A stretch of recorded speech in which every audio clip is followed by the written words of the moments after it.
In this video, we'll cover the last 4 domains: identity and access management, security assessment and testing, security operations, and software development security. The 5th domain is identity and access management, or IAM, and it's focused on access and authorization to keep data secure by making sure users follow established policies to control and manage assets. As an entry-level analyst, it's essential to keep an organization's systems and data as secure as possible by ensuring user access is limited to what employees need. Basically, the goal of IAM is to reduce the overall risk to systems and data. For example, if everyone at a company is using the same administrator login, there is no way to track who has access to what data. In the event of a breach, separating valid user activity from the threat actor would be impossible.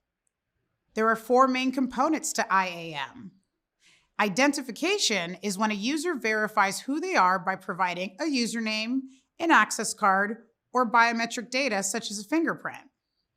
Authentication is the verification process to prove a person's identity, such as entering a password or PIN. Authorization takes place after a user's identity has been confirmed and relates to their level of access, which depends on the role in the organization. Accountability refers to monitoring and recording user actions, like login attempts, to prove systems and data are used properly. The 6th security domain is security assessment and testing.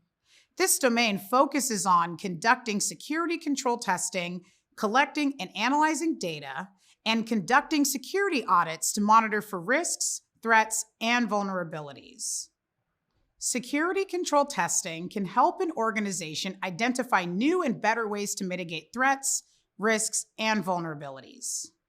This involves examining organizational goals and objectives and evaluating if the controls being used actually achieve those goals. Collecting and analyzing security data regularly also helps prevent threats and risks to the organization. Analysts might use security control testing evaluations and security assessment reports to improve existing controls or implement new controls. An example of implementing a new control could be requiring the use of multi-factor authentication to better protect the organization from potential threats and risks.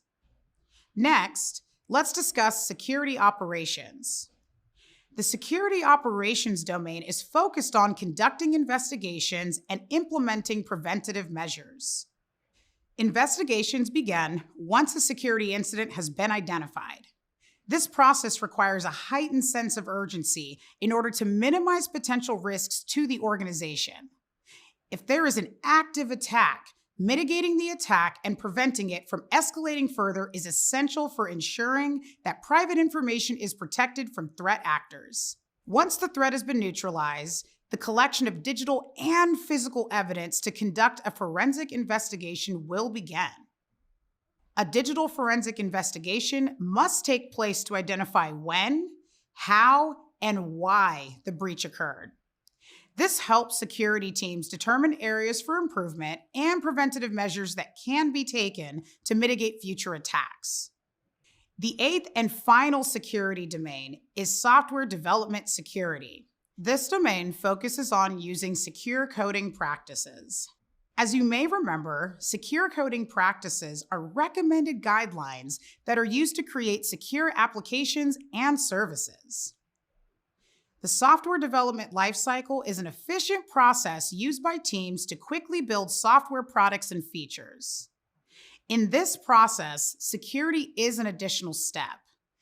By ensuring that each phase of the software development lifecycle undergoes security reviews, security can be fully integrated into the software product. For example, performing a secure design review during the design phase, secure code reviews during the development and testing phases, and penetration testing during the deployment and implementation phase ensures that security is embedded into the software product at every step.